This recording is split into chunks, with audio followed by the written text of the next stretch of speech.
Welcome to Oddball. I'm Charlotte Wilder. That's Amin Elhassan, as always. And Amin, we actually have some NBA news that we can dive into, and like real stuff, not Ben Simmons shooting threes in summer workouts. Yes, that kind of news. Not quite as good as that, but. No, I'm just kidding. Joel Embiid is signing a 3-year, $193 million extension with the 76ers, and he has a player option in 2028 and 2029. And I'm just really excited that like, this is news. I mean, we can sink our teeth into this. And I'm going to start by asking you, is it worth it? Is he worth it? Is he worth the money? That's the eternal question, right? When it comes to a guy like Joel Embiid, because on the positives, we know he's an amazing basketball player. You know, a lot of people argue Jokic or Embiid or Jokic, like whatever side of the fence you fall on, I think we could all agree the gap ain't that large. So this guy is that incredible on both ends of the floor. This isn't about him as a talent. This isn't about him as a player. This is about, is he going to be available? That's what this is all about. This is a guy who time and time again, and particularly in the last few years, when you get to the postseason, is unavailable or available in a very compromised version as he was this last playoff run. So when you talk about all this money, I don't mind paying all this money for Joel Embiid to play basketball. I mind paying all this money for Joel Embiid to watch his teammates play basketball. And that's why when you look back at the current deal he's on, the max rookie extension he signed after his rookie deal was expiring, right? They had language in there that protected the team. Basically said that if he misses 25 games or more, they can cut him and save money. Now, of course, if he just missed 26 games, they're not like, well, we're done with Joel Embiid. And this is more about like if his knee exploded and the doctors are like, he'll never play basketball again, or if he does, it'll be a shadow of his former self. That they're not stuck on the hook paying massive amounts of money for something that's not paying, it's not earning it out there. That's the only thing I worry about in a situation like this. It's never been about how good he is as a player. Is he worth it as a player? Is he worth it as a risk, a health risk? Yeah, like, what else are the Sixers going to do? You know, Joel Embiid is like, he is such a singular talent. There are just not many of him. It would be like, hey, I have this Ferrari and there are only like, 3 of them in the world, but it breaks down all the time. Are you just not going to take the Ferrari? Like you have to, even if that is a risk. And I think that the Sixers are really hoping. Also, like, look, he managed to play in the Olympics after he had that injury in the playoffs. I think maybe there is a sign of some durability there, but I don't think that there's. Another team would take him. Like it's ridiculous. That's what it comes down to. Right? That's what it comes down to. It's not about does he have durability now or not. It's about if I say no, there's no shortage of teams that I'll say yes and I'll pay you every last dollar and I'll guarantee everything. Why? Because of exactly what you said. If they only made 3 of these Ferraris, you can't be like, well, the gas mileage, because someone else like, I don't care about the gas mileage. Just give me the Ferrari. There are only a handful of these caliber players in the league. They never come available. They almost always have to draft them, right? So if this guy becomes available on the market, a lot of people start to drop what they're doing and say, give him to me anyway. Totally. And what's interesting to me, though, I was thinking about this. They brought in Paul George in the offseason. Joel Embiid in, one of the halftime shows had hinted at that during the finals. It happened. But what's very interesting to me is I feel like the Sixers are actually kind of in the same place that the Clippers were in last year, which is like, we're building a super team. We've got these amazing talents. They're all going to play together. They also, the Sixers shored up Tyrese Maxey. But there is a huge caveat there, which is if they are healthy, like Paul George isn't young anymore. And Embiid has this documented history, which is Paul George was on the Clippers. Kawhi has this documented history. Is James Harden going to work out? Like it just feels a little similar to me in a way that's I was like, wait, is this real? No, look, it's the Clippers thought they were getting a dynasty. Yeah. And then everybody got hurt all the time. And that was the end of that. And we saw how it ended. And so it does feel like the Sixers are repeating history. But having said that, Charlotte Wilder, you got a lot of doubts. I feel a lot of like, I don't know. So where do you think the Sixers stand as far as their chances of winning the East or even having a chance to play in the conference finals? Because I'll tell you right now, our parents over at DraftKings have the odds. Oh, yeah. And the odds are they're the second best odds top the East, right? With your Celtics at number 1 and the Knicks and the Bucks coming up behind the Sixers. How shocked would you be if the Sixers are in the Eastern Conference Finals this year? Somewhere, by the way, they haven't been since 2001. Which is crazy. That I don't know how much I trust that process, Amin. So for the viewers at home, Amin is trying to bait me here because I said something in our production meeting and I was like, I don't think I want to say that on air. And you know what? I am going to say it on air. Amin Elhassan, I would be shocked if the Sixers are in the Eastern Conference Finals this year. What? Shocked? You'd be shocked. I shouldn't be because they now have Paul George and Joel Embiid is a generational player and Tyrese Maxey is incredible and they've got a lot of help. But the health, but I also don't want to say that because, see, this is why I didn't want to say this on air. Hey, man, it's okay, Charlotte. It plays to the kind of stereotype. I'm the nice one who always wants everyone to just get along. You're the cantankerous antagonist who's looking for chaos and sees the storm clouds on the horizon all the time. Yeah, no, you're right. You got me there. Just playing to type. Yeah, I'm going to say it. I will be surprised if the Sixers are in the Eastern Conference Finals this year. My first hot take of the 2024-2025 season, and I can't wait to be clipped if I am right or if I am wrong. You know, really quick, what's funny is like just the idea that Embiid is here and he's solidified, he's part of all of this. And it's like a year ago, you were asking Knicks fans outside of the Garden about like pitch Joel Embiid. Think about how far everyone's come. Like the Knicks now, I'm like, I've got a Knicks fan in the like right downstairs right now. I can ask him, what do you think about getting Joel Embiid? And you know what he would say to me? Oh, who do we have to give up? Last year, it would have been like, yes, give me Embiid. Now it's like, I don't know. I kind of like what we're doing here with 8 million role players rolled into one. How fast the turns table. I mean, that's actually insane. I forgot that I was asking the Knicks fans. They've come a really long way. I mean, I just can't wait to get into all of this. I'm very excited for the season to start. But before the season starts, Embiid put out a statement, and I want to read you something here because I don't think that you'll be able to tell the difference between Embiid statement and what I had ChatGPT come up with for a statement when I just put in Joel Embiid resigns in Philly. So here's the first one. Are you ready? Okay. Yes. After much reflection, I've decided to re-sign with the Philadelphia 76ers. This city has embraced me like no other, and I'm grateful for the unwavering support from the fans, my teammates, and the organization. A special thank you to Josh Harris and David Blitzer for their belief in me and our vision. I'm proud to represent not only Philadelphia, but also Cameroon. I'm excited for the journey ahead, and I can't wait to keep building something special together. Okay, that's option 1. Okay, option 2. I started as Sixer and want to be right here for the rest of my career. I had no idea when I was drafted as a 20-year-old kid from Cameroon how lucky I was to be in Philadelphia. Through all the ups and downs, the city and the fans have been everything, and I'm so grateful for how they've embraced me. I want to thank Josh, David, and the entire organization. Philadelphia is home, and it's time to bring this community an NBA championship. And Amin, I'm going to be honest. As I'm reading these, you forgot? I can't remember which is the real one and which is the fake one. Okay, so I'm going to give you 2 telltale signs. This is why AI will never replace us. AI will never replace us because they can't replicate this. Number 1. Can you scroll up on the prompter? I want to see the first sentence of the. Oh, there he goes. After much, can scroll a little bit more, please. After much reflection, I've decided to resign with the Sixers.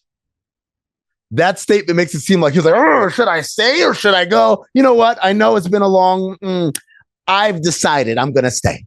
We know that absolutely is not the sentiment at all, right? There was no reflection and decision. This is like, oh, I could not wait to be here.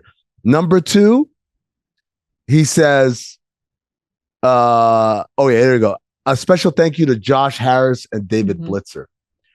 Very impersonal. Josh and Dave. That's the way he's saying the statement. You guys know who Josh and Dave are, but Josh Harris and David Blitzer, perhaps you haven't heard.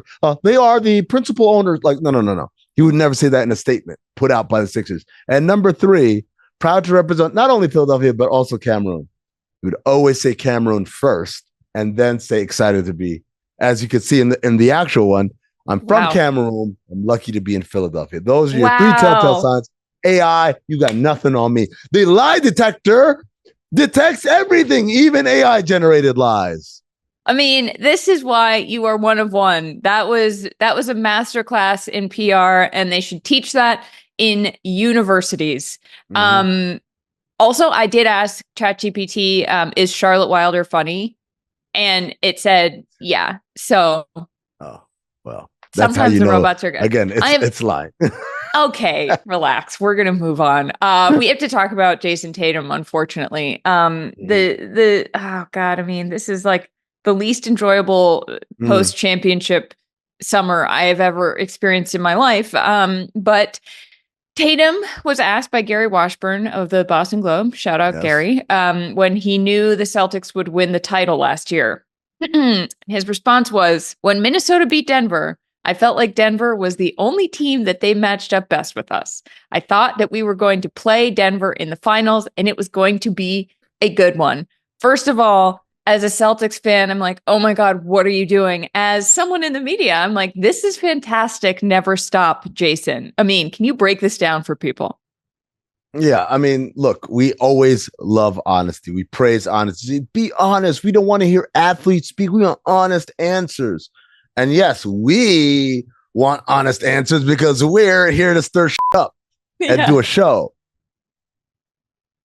Organizationally, I would say absolutely not. Always lie, always be boring. And this is one of the examples why the truth does not serve you, Jason Tatum.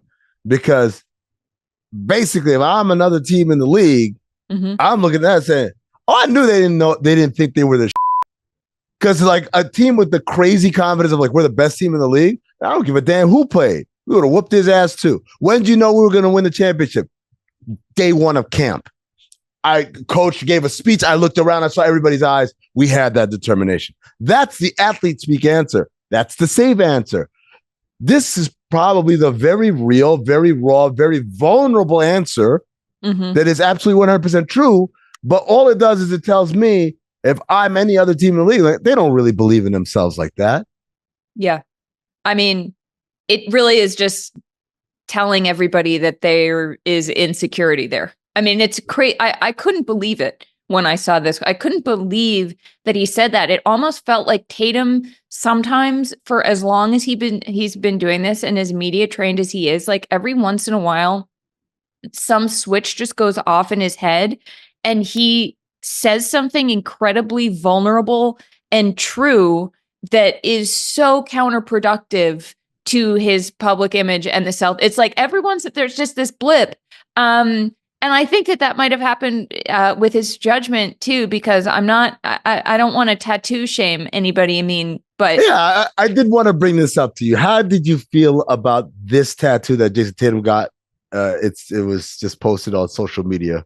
There it is. It's him. It's a tattoo of himself kissing the Larry O'Brien. Yeah, it's him kissing the Larry O'Brien on his back. It takes up a good portion of his back. And I mean, my first thought was that this might be worse than Ben Affleck's Phoenix Rising from the Ashes back tattoo he got when he was going through his divorce from Jennifer Garner. This is like I have, oh my God. First of all, the video where he is kissed, there's a video where he's on a plane kissing the trophy, and it feels like he's in a bad Hallmark movie about somebody who just won an NBA championship, but then he puts it on his back. He puts himself on his back. It's not even his front. Like, it's a picture of his front on his back. It's like he's trying to be see-through. I could not. Oh, I mean, help me. Help me. So let me tell you right now, number one, him kissing that trophy, there's zero tension between him and the trophy. And we have an award for that on Cinephobe, which is a podcast I do. We call that the Sweet Annie Award, when they're trying to tell us there's a chemistry between these people, and there is no chemistry. And that's he's got no chemistry with Larry O'Brien right there. Number one. Number two, all I could think of is what he thought, the thought process behind getting that tattoo, which was, you know what? We've been getting disrespected all summer long. Maybe they just don't know that I won. Maybe, that makes a lot of sense. Maybe they just don't know. You know what? I'll get a tattoo of me kissing the Larry O'Brien, and then everyone will know I'm a champion and they will treat me as such. So do you think this means he's going to warm up for every game this season without a shirt with his shirt off? He should. He should. You might as well double down. Yeah. I mean, oh my God. All right, let's move on to something more important, which is A'ja Wilson of the Las Vegas Aces being named the unanimous MVP. She's the second unanimous MVP in WNBA history. The first was Cynthia Cooper in 97. So it's been a while, but I don't think that there was no choice. I mean, in my mind, A'ja became the first player to score 1,000 points. She broke the single season rebounds record. She led the league in blocks. Like, this is historic. It is as close as we could get to Steph Curry's 2016 MVP campaign, which was just like, no, it's clear who the best player is. It's not even close. There is no other answer. And some people, I'm not going to name names, Gabe Goodwin. Some people were like, how could there not be a dissenting vote? How could this be? And I said, Gabe, she broke the single season points record. She broke the single season rebounds record. And she led the league in blocks. She is literally the best offensive and defensive player. There is no counter argument. There is no other name to say. And she absolutely, there is no discussion about who the MVP is. It's A'ja Wilson. Congratulations, A'ja Wilson. But once you get to the second, third, fourth place stuff, that's where, when you look at who got votes for what, that's where it gets interesting, because Angel Reese got a fourth place vote. Someone out there thought Angel Reese was the fourth best player in the WNBA this season. Look, Angel Reese is a phenomenal talent. She's going to have her day in the sun, maybe as soon as next year, but definitely in the future. But anyone watching this season who walked away saying, who are the best players? It was A'ja Wilson, it was Nafisa Collier, it was Breanna Stewart, and then it was Angel Reese. You're just playing a game here. You're not using your vote seriously. Yes. Also, back to Wilson real quick. I want to play her locker room. I mean, sorry, not locker room speech. It's her speech thanking others. Cindy, you molded me into the leader that I am from year one. AC. Thank you so much for letting me know that it's okay to not be okay. But at the same time, the grind and the mentality of I'm never going to let the enemy win is something that I admire so much about you. I hope you guys know that this trophy is nothing without y'all. So I need our research staff to discover one thing. I need to know one thing. You see, yes. A'ja's emotional. Her teammates are emotional. Did Sydney Colson cry? Sid cry? If That's Sid cried, then we know that this was really a speech for the ages. I just think, that there's something about A'ja Wilson who is, she is so vulnerable. She is so generous. She is so inclusive. She understands a team sport. And that, I think, is why, as long as she is there, the Aces will be absolutely lethal and dangerous, and no one should count them out, because that kind of leadership, that kind of mentality just can't really be matched unless you have it. And she has it, and it's very special. And I love seeing her lead this way publicly. We only had like a little left in the segment, but hold on. The lawyers just walked in and said, Caitlyn Clark, talk about Caitlyn Clark really quick. Yeah, it's right here. Yeah. There it is. She's got the contract in front of her. She won Rookie of the Year. It was a unanimous Rookie of the Year vote for Caitlyn Clark. It also came out that the Fever's average attendance was higher than 4 NBA teams, Charlotte, higher than the Hornets, don't blame them, higher than the Grizzlies, tough year, higher than Atlanta, well, there's always something better to do in Atlanta, and higher than the Indiana Pacers, who had, might we remind you, made it to the Eastern Conference Finals. So Charlotte, and this brings me back to something I said a long time ago. Everyone wants to tell me that Indiana's this amazing basketball heaven or whatever. And this isn't new. The Pacers typically are in the bottom half of the league in attendance and in capacity. Before anyone says, well, it's a smaller gym, the capacity that they have is lower than most of their other peers around the league. And I don't understand it. Like 2-3 years ago, Tyrese Halliburton came. I was like, yo, this guy's a breath of fresh air. This is new life in the organization. People still didn't come out to watch that. So I look, Indiana, I'm not impressed by that. Congratulations to Caitlyn Clark, and congratulations to everyone who's benefiting off of the economy of Caitlyn Clark. But having a higher attendance at the Pacers, give me a break. All right, more Oddball when we return.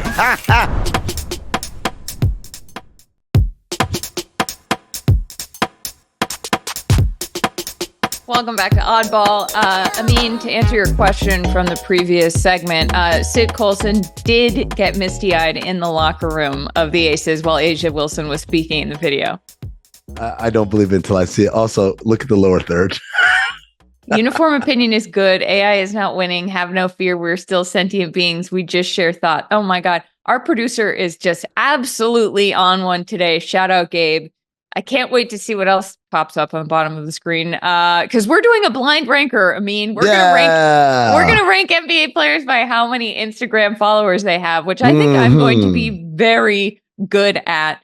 Really? Yeah, I do. I think I'm pretty confident. We have not seen the things we'll be ranking, and we can't change the order once we pick. I'll tell you right now, I'm awful at this. I'll tell you why. Because I remember the first time I did like Sports Nation. Yeah, I knew Michelle Beadle. You know, we're friends and everything. And I was just like, I wonder how many followers Michelle has like on Twitter. And I was staggered that she had like millions. I was like, really? Why? Because I just couldn't see it. I couldn't see it. So I'm notoriously terrible at this. Okay. I'm going to be wrong now that I said I'm good at this, but let's start. Who's the first person we have to put on the list from 1 to 5? Let's see. Anthony Edwards is the first name. Anthony Edwards. Oh. Now, the problem is I don't know who else is on this list. So he might be really popular, or they might be naming like Cristiano Ronaldo and Leo Messi. And like, there's a guy, I don't know. No. It's NBA players. I mean. Oh, well, you get what I'm saying. I don't want to give away NBA names yet, but okay. I'm going to put him at 3. I think he's popular, but I think there are more popular guys that are going to come up. I was going to say 2, but I think 3. Let's do 3. I feel good about 3. Okay. Who is next? Ben Simmons. I'm putting him at 5. Yeah, I agree. I look, he does have the Australian vote, but still, I just don't always think. forget that. Oh, wait a second. But he did date a Jenner. He dated Kylie Jenner. No, not Kylie. The other one, Kendall Jenner. So that does boost it. Okay, let's put him at 4. Let's put him at 4. Yeah, 4. Yeah. If he's 1, I'm going to be really sad. I mean, the Jenner effect, man. You know. Yeah. No, it's true. Oh, Lonzo. This is 2. This is 2 for sure.